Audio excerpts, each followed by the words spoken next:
Vamos a entonces continuar con el capítulo 26 de los Hechos. Y como esta pregunta 3 es un poco larga, voy a leerla y vamos a ir analizando. La pregunta 3 dice, ¿qué esperaban Israel y Pablo? Capítulo 26, versículos 1 al 8. Y dice, entonces, Agripa le dijo a Pablo, ¿tienes permiso para defenderte? Pablo hizo un ademán con la mano y comenzó así su defensa. Rey Agripa, para mí es un privilegio presentarme hoy ante usted para defenderme de las acusaciones de los judíos, sobre todo porque usted está bien informado de todas las tradiciones y controversias de los judíos. Por eso le ruego que me escuche con paciencia. Todos los judíos saben cómo he vivido desde que era niño, desde mi edad temprana entre mi gente y también en Jerusalén. Ellos me conocen desde hace mucho tiempo y pueden atestiguar, si quieren, que viví como fariseo, de acuerdo con la secta más estricta de nuestra religión. Y ahora me juzgan por la esperanza que tengo en la promesa que Dios hizo a nuestros antepasados. Esta es la promesa que nuestras 12 tribus esperan alcanzar rindiendo culto a Dios con diligencia día y noche. Es por esta esperanza, oh Rey, por lo que me acusan los judíos. ¿Por qué les parece a ustedes increíble que Dios resucite a los muertos? En la clase pasada vimos que Pablo estuvo ante el nuevo gobernador Festo, y como Festo no le pudo encontrar una causa de la condena a Pablo, porque él no encontraba ningún crimen en Pablo, solamente había una cuestión religiosa judía. Por lo tanto, Festo aprovecha la visita del rey judío Agripa y le dice a Agripa, a ver si usted, Agripa, puede escuchar esta defensa de Pablo, que usted entiende mejor acerca de este asunto religioso, a ver si usted puede entonces ayudarme a interpretar cuál es el problema con Pablo para que yo le pueda enviar al emperador con un cargo, porque no tengo razón para acusarlo. Entonces, a ver si usted me puede ayudar a discernir. Bueno, entonces mandaron a llamar a Pablo para que Pablo defendiera a sí mismo frente a este rey judío que fue Agripa. Como el gobernador Festo, al no tener conocimiento profundo sobre la religión judía, dejó en manos del rey de los judíos Agripa II, se acuerda que este es el Agripa II, para escuchar la defensa de Pablo y aconsejar a Festo por qué razón religiosa los judíos estaban tan furiosos en contra de Pablo, y así poder enviarlo al emperador al menos con su acusación y cargo. Ese fue el motivo. Entonces, Pablo, luego de manifestar su gratitud, de poder alegar ante el rey que conoce bien las costumbres judías, comenzó la defensa con un relato de su vida pasada, diciendo que él era fiel a la religión judía desde niño, siendo un ferviente y estricto fariseo. Y dijo que él está siendo juzgado no por una nueva creencia herética, sino por predicar justamente acerca de la esperanza de quién es el Mesías y su resurrección que Dios le había prometido desde la antigüedad a sus antepasados. Es decir, ¿cuál es la esperanza? ¿Qué es lo que Israel estaba esperando? Todo Israel desde la antigüedad, ellos estaban esperando al Mesías, el Salvador. Por eso, este Mesías que iba a venir está profetizado en todos los profetas, en todos los libros de los profetas de Israel. Por lo tanto, todo Israel en realidad lo que están esperando es al Mesías. Y Pablo, por estar predicando a este Mesías que es la esperanza y que toda la religión judía estaba esperando, y por predicar al Mesías, a la esperanza de todos los judíos, a él le está acusando. Eso es lo que está diciendo. Yo estoy aquí parado porque estoy predicando la esperanza de Israel. ¿Quién es la esperanza? Es nuestro Mesías y su resurrección. Yo no estoy predicando ninguna herejía, ninguna doctrina equivocada, sino justamente estoy predicando lo que la Biblia dice, que va a haber un Mesías. Y este Mesías vino y resucitó, es lo que está diciendo. Y continúa diciendo, con una pregunta retórica sobre la resurrección, que es el versículo 8, Pablo trató de ayudar a los oyentes a entender la fe de resurrección que Jesús nos demostró. Es decir, hasta la resurrección de Jesucristo, todo el mundo no creía en la resurrección. Y con la resurrección de Jesucristo, Jesús demostró, siendo entonces el primer fruto de la resurrección, que cuando aunque muramos, nuestro cuerpo va a resucitar, vamos a resucitar. La muerte no es el fin, sino que después de la muerte, Dios nos puede resucitar y vamos a seguir viviendo. Es lo que está predicando Pablo. Y por eso si vemos en el versículo 8 que nosotros vimos aquí, ¿por qué les parece a ustedes increíble que Dios resucite a los muertos? Dios resucita muertos. No es nada increíble, no es nada extraño. ¿Por qué le parece extraño que Dios resucite a los muertos? Es tan natural, está diciendo. Por tanto, ustedes deben creer que Dios va a resucitar muertos y lo demostró Jesús. Jesús mismo fue el primer fruto, el primer ejemplo de que todos vamos a resucitar como Jesús. Cuando creemos en Jesús, gracias al perdón de nuestro pecado, nuestro Dios nos va a resucitar. Esto es lo que quería predicar para que la gente creyera en esta resurrección, ya que Jesús resucitó, porque Él mismo se encontró con Jesucristo. Es lo que está diciendo Pablo. Y la pregunta número 3 siguiente dice, ¿cómo Pablo perseguía a Jesús? Dice, pues bien, yo mismo estaba convencido de que debía hacer todo lo posible por combatir el nombre de Jesús de Nazaret, porque en ese momento los judíos creían que el nombre de Jesús de Nazaret era una mala palabra. Creían que esto es herejía, porque Jesús justamente decía que Él es Dios. Y los judíos no podían creer que Jesús era Dios, porque para ellos Dios tiene que ser alguien invisible. No pueden creer que un ser humano, que aparentemente es un ser humano, como Jesús de Nazaret, que todos conocemos quién es su familia, que Él es Dios. No, esto es un disparate. No querían escuchar, no querían creer los judíos. Por eso ellos decían, no, esto es una blasfemia. ¿Cómo Él va a ser un Dios? Por eso, debido a esa idea, Pablo también dice que yo mismo estaba convencido de que debía hacer todo lo posible por combatir el nombre de Jesús de Nazaret, para que nadie creyera en esta mentira. Creyeron ellos, creyó Pablo también. Eso es precisamente lo que hice en Jerusalén. Él salió a capturar a todos los que salían a predicar a Jesús. Con la autoridad de los jefes, de los sacerdotes, metí en la cárcel a muchos de los santos, y cuando los mataba, por ejemplo, la muerte de Esteban, la gente la mataba, Pablo no mató, pero yo manifestaba mi aprobación. Decía, sí, se merece esa muerte. Estos cristianos, decía Pablo. Muchas veces anduve de sinagoga en sinagoga castigándolos para obligarlos a blasfemar en contra de Jesús. No digan eso. Entonces Pablo decía, mi obsesión contra ellos me llevaba al extremo de perseguirlos incluso en ciudades del extranjero, no solamente en Jerusalén. Hasta él quería ir a otras ciudades de afuera donde estaban reunidos los cristianos. En uno de esos viajes iba yo hacia Damasco, porque quería atrapar a los cristianos de Damasco, con la autoridad y la comisión de los jefes de los sacerdotes. Él llevaba una carta de extradición para traer a todos los cristianos que estaban reunidos en Damasco para capturarlos y meterlos en la cárcel.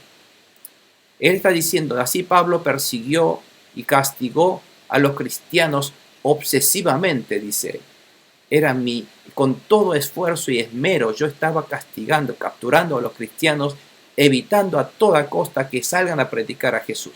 Yo soy la persona que salía a atrapar a los cristianos, decía Pablo.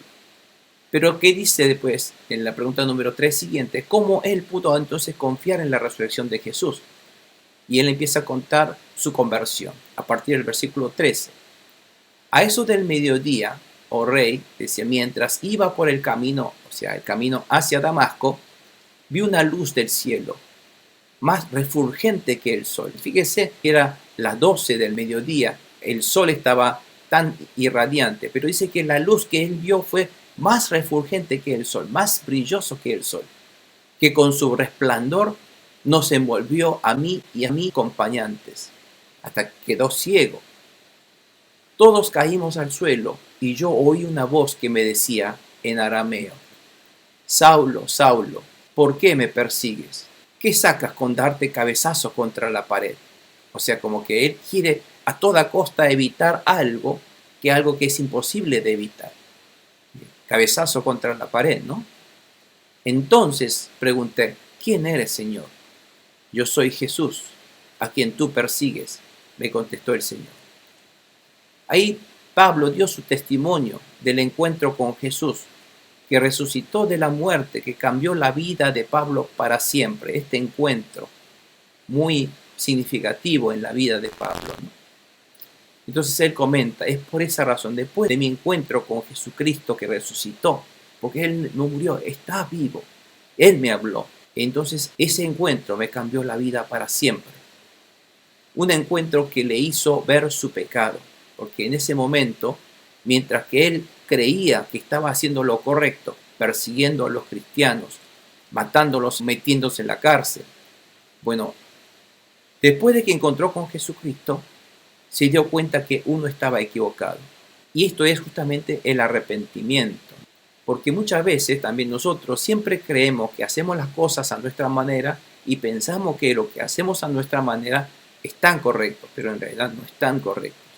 Y el no estar correcto, no estar de acuerdo con la voluntad de Dios, y eso es justamente se llama pecado. Pero cuando nos encontramos con Jesucristo, nos damos cuenta que nuestra vida estaba viviendo equivocadamente. Y esto es darse cuenta de sus pecados. Y entonces uno se arrepiente, se da cuenta: me equivoqué. No voy a seguir más esto porque es un camino equivocado. Es lo que le pasó a Pablo.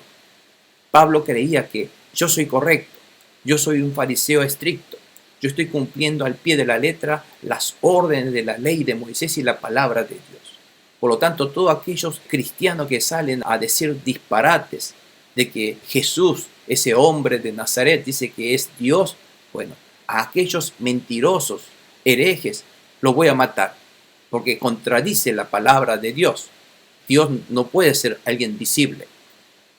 Entonces, él salía creyendo, convencido de que estaba haciendo lo correcto, salía a matar y a perseguir a los cristianos. Y cuando se encontró con Jesucristo, se dio cuenta que no, tenía razón. Este Jesús que vino, en realidad está vivo, es el Hijo de Dios, es el Mesías, porque Él resucitó.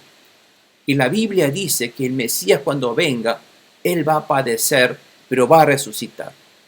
Y justamente pasó eso con Jesús, y se da cuenta porque Jesús está vivo, Él me hablaba a mí.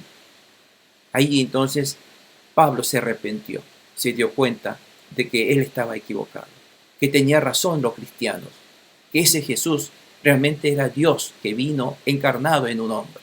Y ahora se dio cuenta: sí, tuvo que venir porque Él vino a ser el Cordero de Dios que quita los pecados del mundo para derramar la sangre. Y él se dio cuenta: qué maravilloso Dios. ¿Cómo hizo posible que su Hijo se encarnara en un hombre para venir a derramar la sangre por nuestros pecados? Dice: ay Dios, Él era realmente el Mesías y nosotros los judíos lo matamos a Él. Entonces, Él se dio cuenta de sus errores. Y cuando uno se da cuenta de sus pecados y sus errores, cuando se encuentra con Jesucristo. Todos nosotros, cuando nos encontramos, tuvimos ese encuentro con Jesucristo, nos dimos cuenta que hemos vivido toda una vida pasada equivocada sin Dios, desobedeciendo a Dios, haciendo las cosas a mi manera, como yo quiera, pero eso es lo que estaba mal en realidad. Pensaba que hacía lo correcto, pero no estaba bien, no estaba correcto. Por eso ese cambio, ese viraje de pensamiento es lo que se llama el arrepentimiento. Y ahí vino el arrepentimiento de Pablo. Pablo se arrepintió. Entonces, ¿qué misión recibió de Jesús?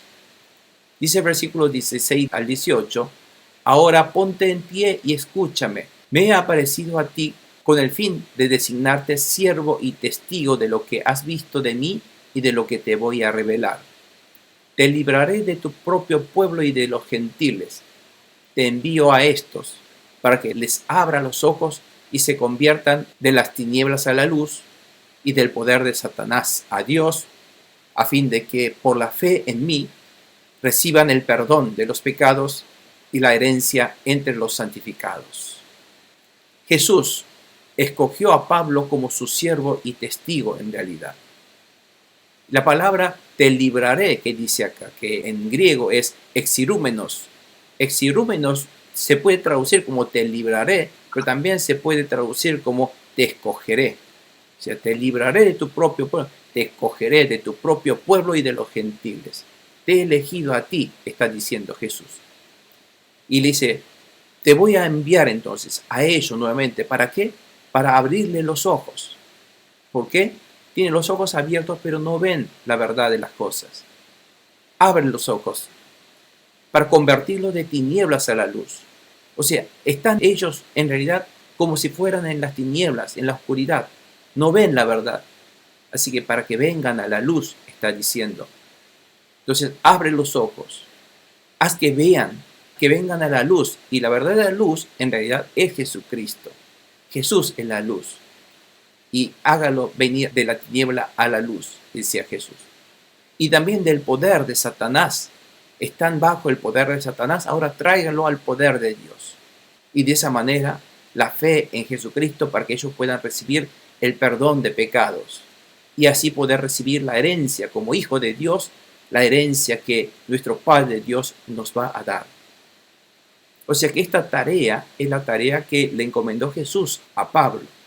Abrirle los ojos a los judíos y a los gentiles que por más que vean, no entienden la verdad, no ven la verdad, porque están en las tinieblas, están en la oscuridad, y tienen que venirse a la luz que es Jesucristo, la verdadera luz del mundo. De esa manera, entonces se liberarán de Satanás y recibirán el poder de Dios, y recibirán el perdón de pecados y la herencia del reino de Dios. Pregunta siguiente 3, dice, ¿cómo él cumplió su misión? Dice, así que, rey Agripa, no fui desobediente a esa visión celestial. Al contrario, comenzando con los que estaban en Damasco, siguiendo con los que estaban en Jerusalén y en toda Judea, y luego con los gentiles, a todos les prediqué que se arrepintieran y se convirtieran a Dios. O sea que está diciendo Pablo que él se esmeró, inmediatamente obedeció a Jesús de salir a predicar lo que Jesús le mandó.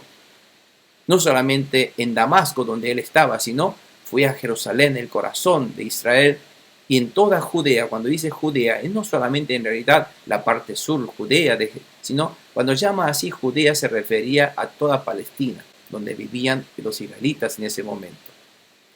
Y luego los gentiles fuera de Israel, y a todos les prediqué que se arrepintieran y se convirtieran a Dios, y que demostraran su arrepentimiento con sus buenas obras. Y aquí cuando se habla buenas obras, muchas personas a veces entienden mal esta palabra buenas obras en la Biblia, porque creen que las buenas obras es ayudar a los pobres, ayudar a las ancianas, a las viudas y a los huérfanos, darle comida a los pobres. No se refiere a eso buenas obras aquí en la Biblia. Eso es buenas obras, por cierto, pero las buenas obras del cual habla aquí son las obras de Dios. Las obras porque las buenas obras de ayudar al prójimo no es necesario hacerlo un cristiano. Cualquier persona de buen corazón, aunque no crea en Jesucristo, puede hacer esas obras carismáticas. Por eso las buenas obras no se refieren a algo que todo el mundo lo puede hacer. Las buenas obras del cual habla aquí son las buenas obras de salvación que lo podemos hacer a través de la fe en Jesucristo. Por eso no se entiendan como buenas obras, como las buenas obras humanísticas de caridad, cosa que otras religiones también lo pueden hacer. Las buenas obras son las buenas obras del Espíritu Santo, se refiere. Y solo por eso los judíos me prendieron en el templo y trataron de matarme. Pero Dios me ha ayudado hasta hoy y así me mantengo firme, testificando a grandes y pequeños.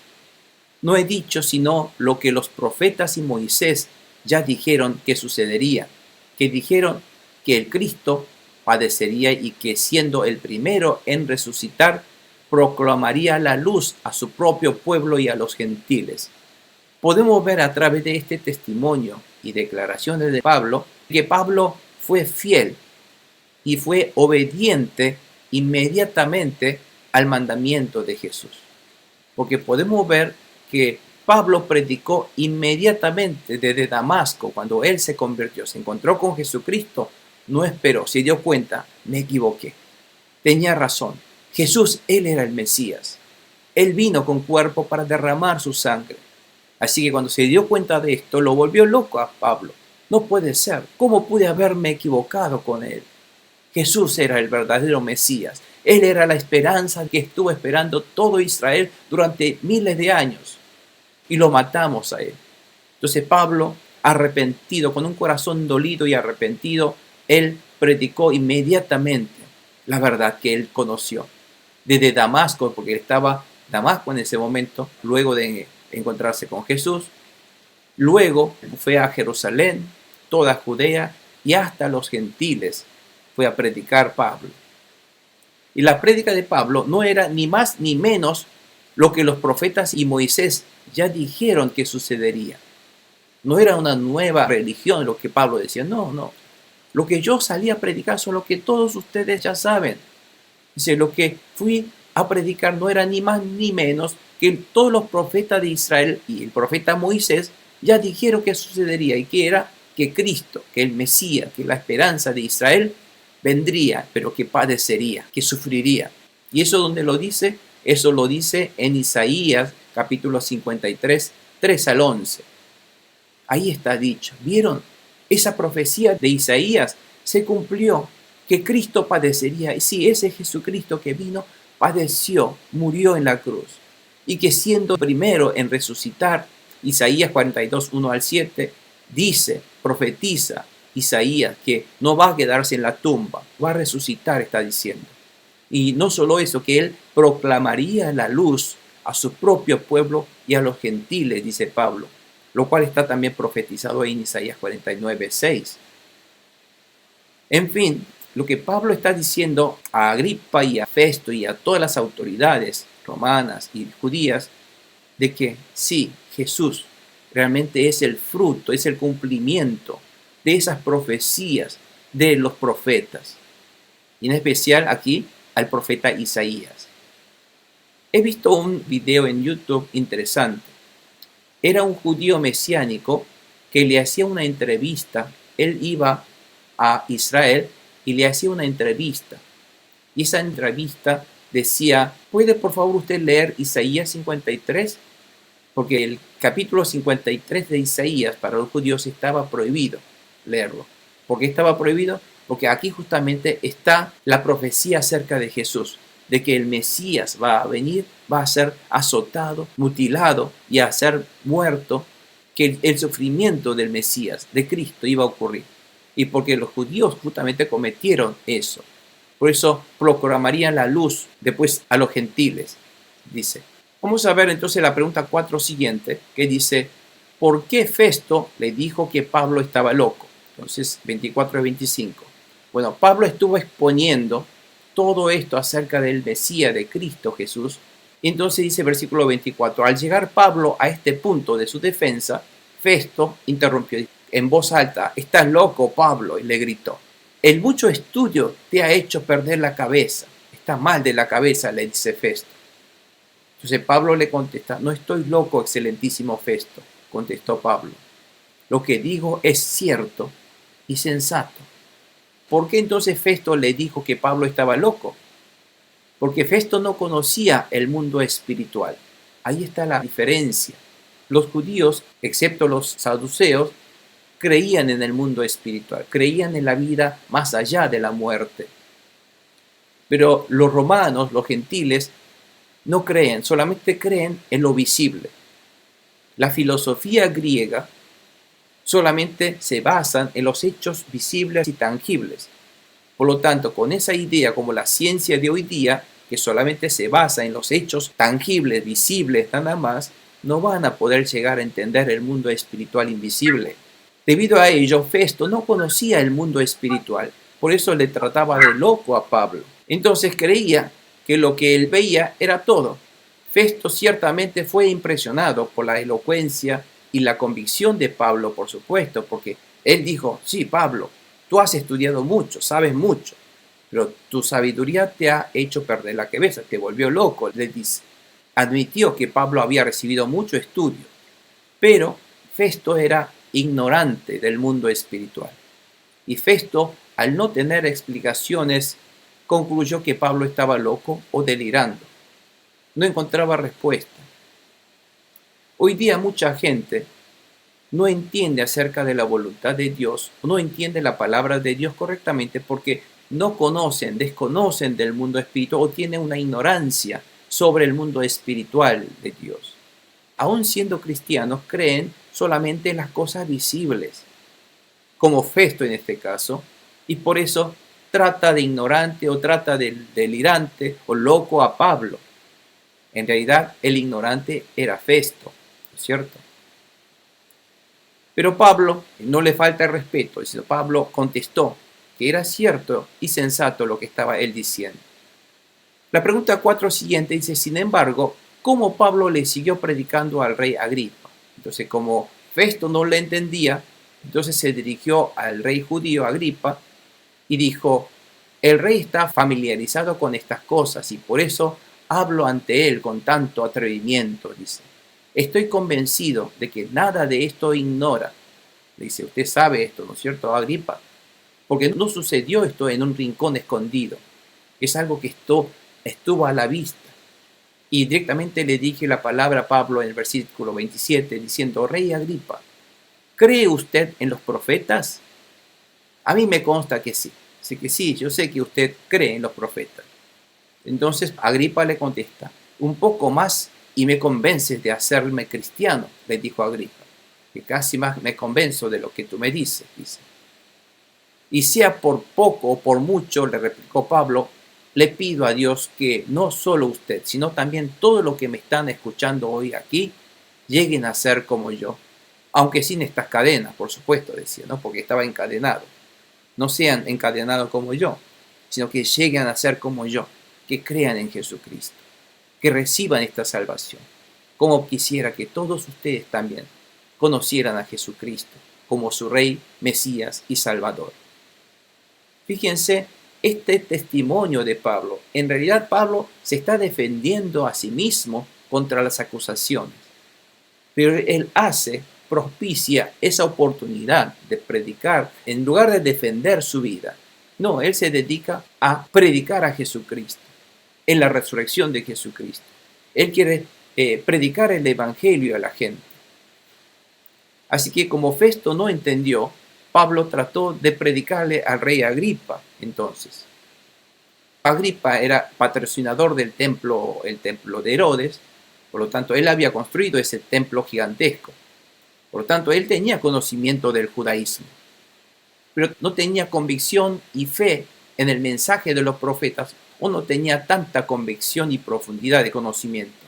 Por eso Pablo trató de predicarle el evangelio de Jesucristo profetizado en los libros de los profetas de Israel, en este caso del profeta Isaías.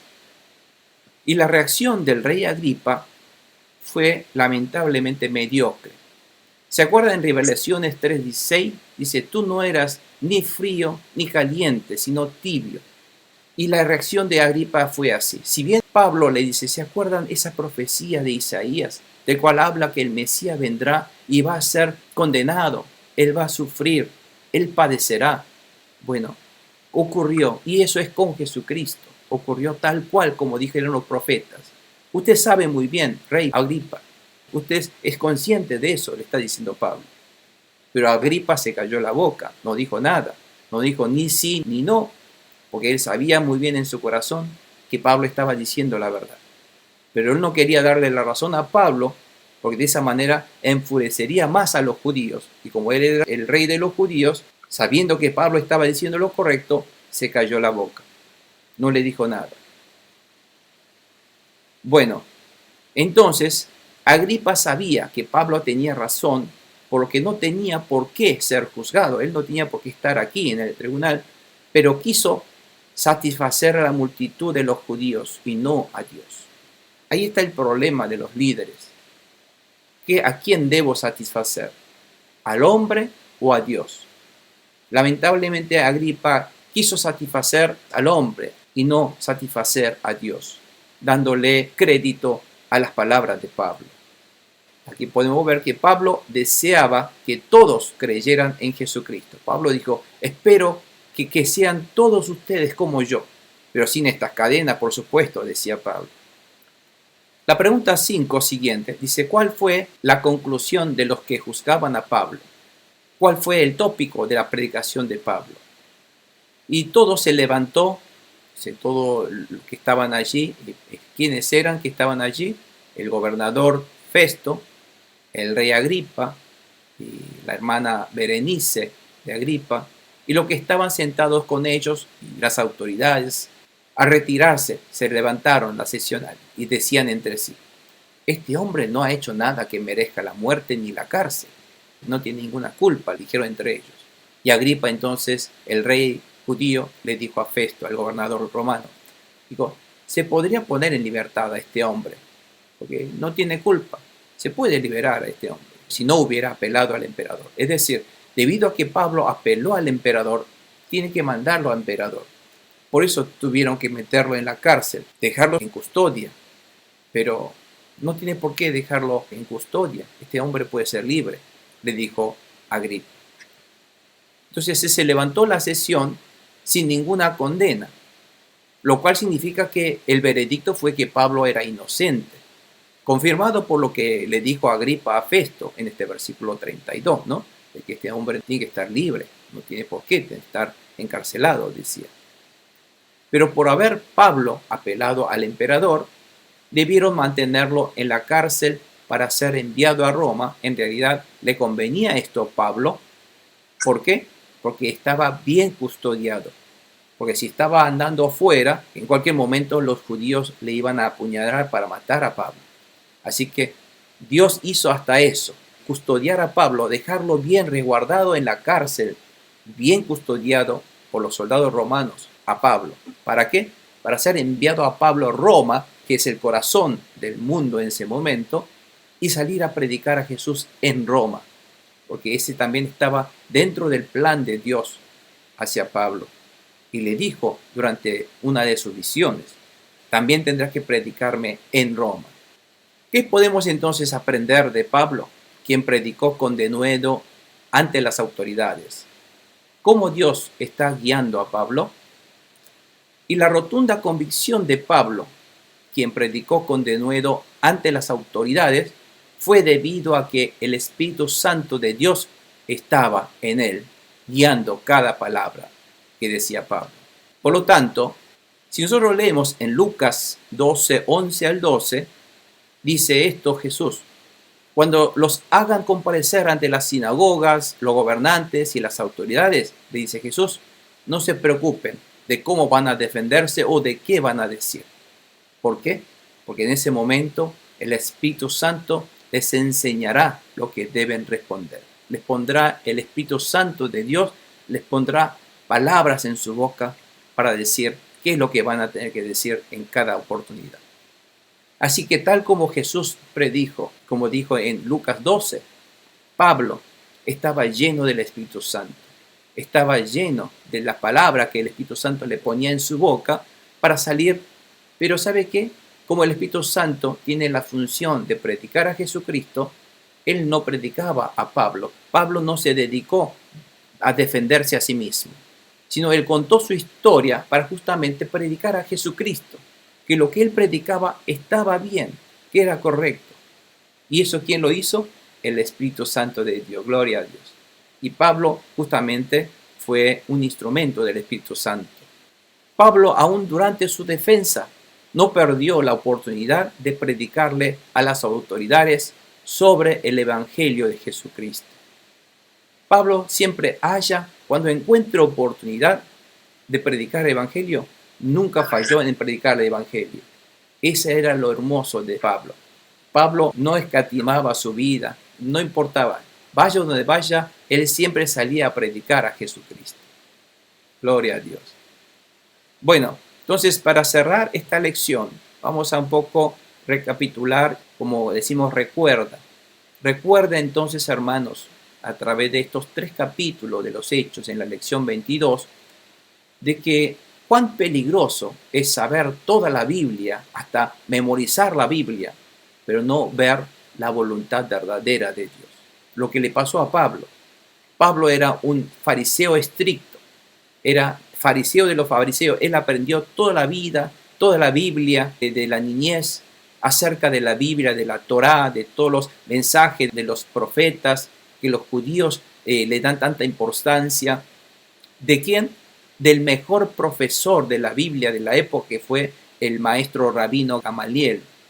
A pesar de que él sabía toda la palabra de la Biblia, todas las palabras de Dios, todas las leyes de Moisés, pero al no ver correctamente la voluntad de Dios, cometía errores de matar cristianos, de perseguir cristianos, de oponerse a la voluntad de Dios.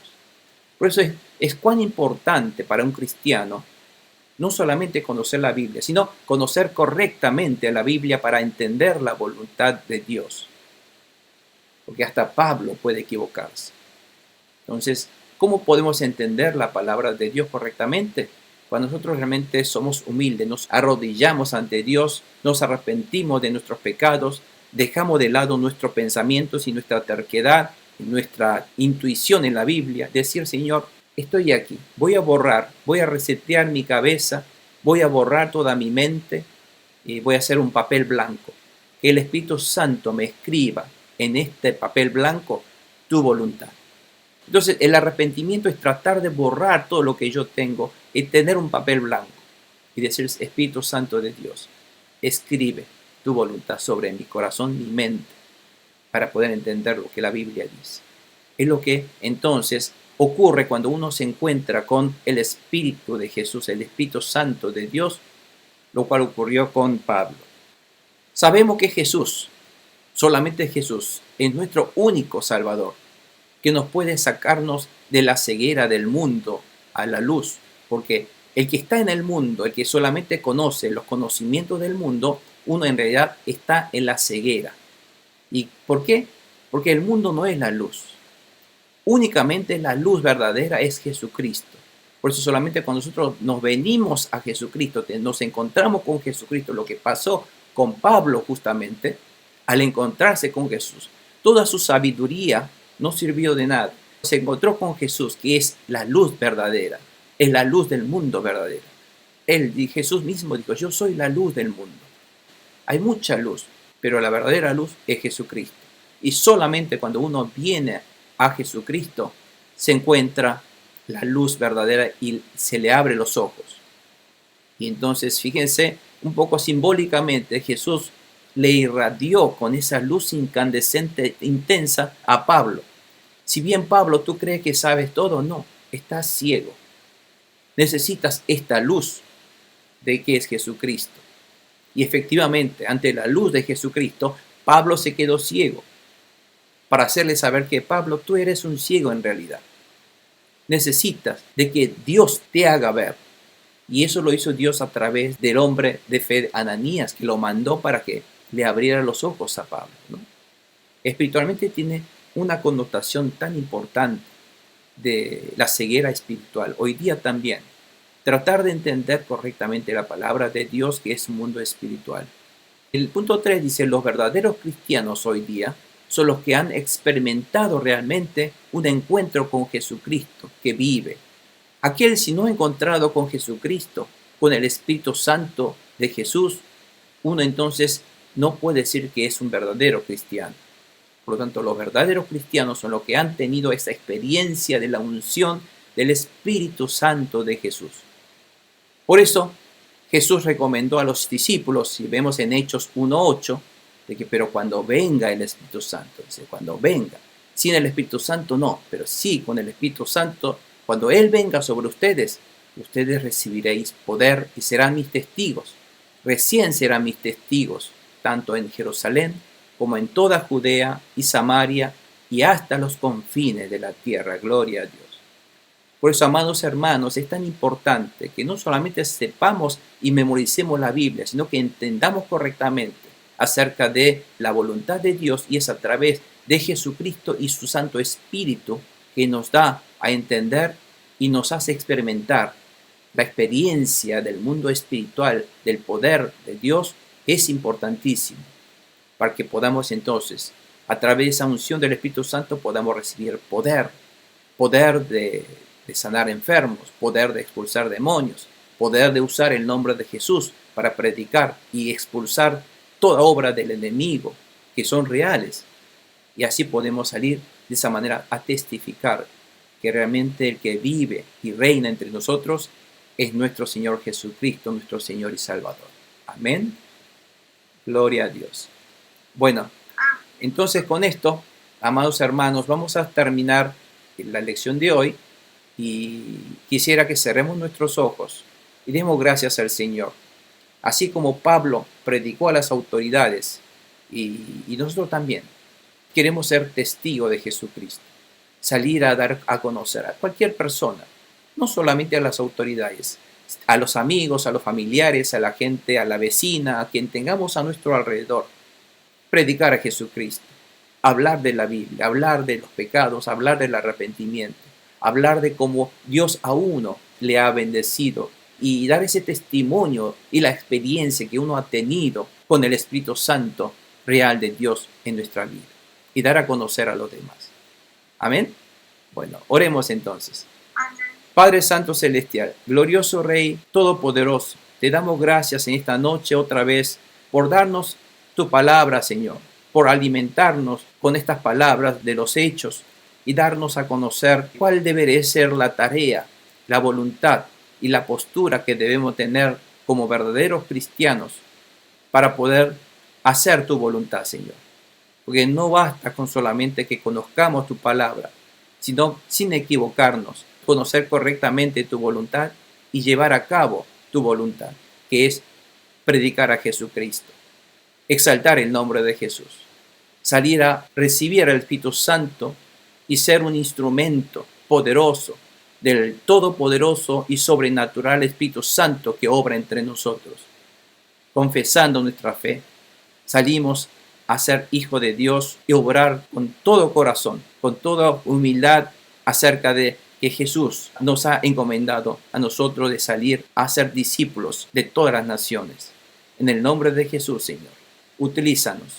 Sabemos que buscando primeramente, como tu palabra dice, tu reino y tu justicia, todo lo demás vendrán como añadidura de tus manos. Señor, creemos en esa promesa tuya. Y también creemos, Señor, que cuando dos o más personas se reúnen en mi nombre, yo también estoy entre ustedes. Yo estaré allí entre ustedes. Gracias, Señor Jesús, por estar cumpliendo tu promesa aquí entre nosotros. Gracias por reinar en nuestra vida, Señor Jesús. Y gracias por todo lo que has hecho en la cruz, derramando tu sangre preciosa, que en este día lo declaramos sobre nuestras vidas. Y declaramos esa sangre en todos nuestros hermanos que escuchan este mensaje, para que toda obra del enemigo, toda persuasión del enemigo, todo pensamiento que el enemigo nos siembra en nuestra mente en contra de tu voluntad, Señor, sea en este momento expulsado, limpiado, cancelados en el nombre poderoso de nuestro Señor Jesucristo. Declamo esa bendición y esa unción en tu pueblo. En tu nombre maravilloso, poderoso, lo declaramos. Amén y amén. Amén. Gloria a Dios.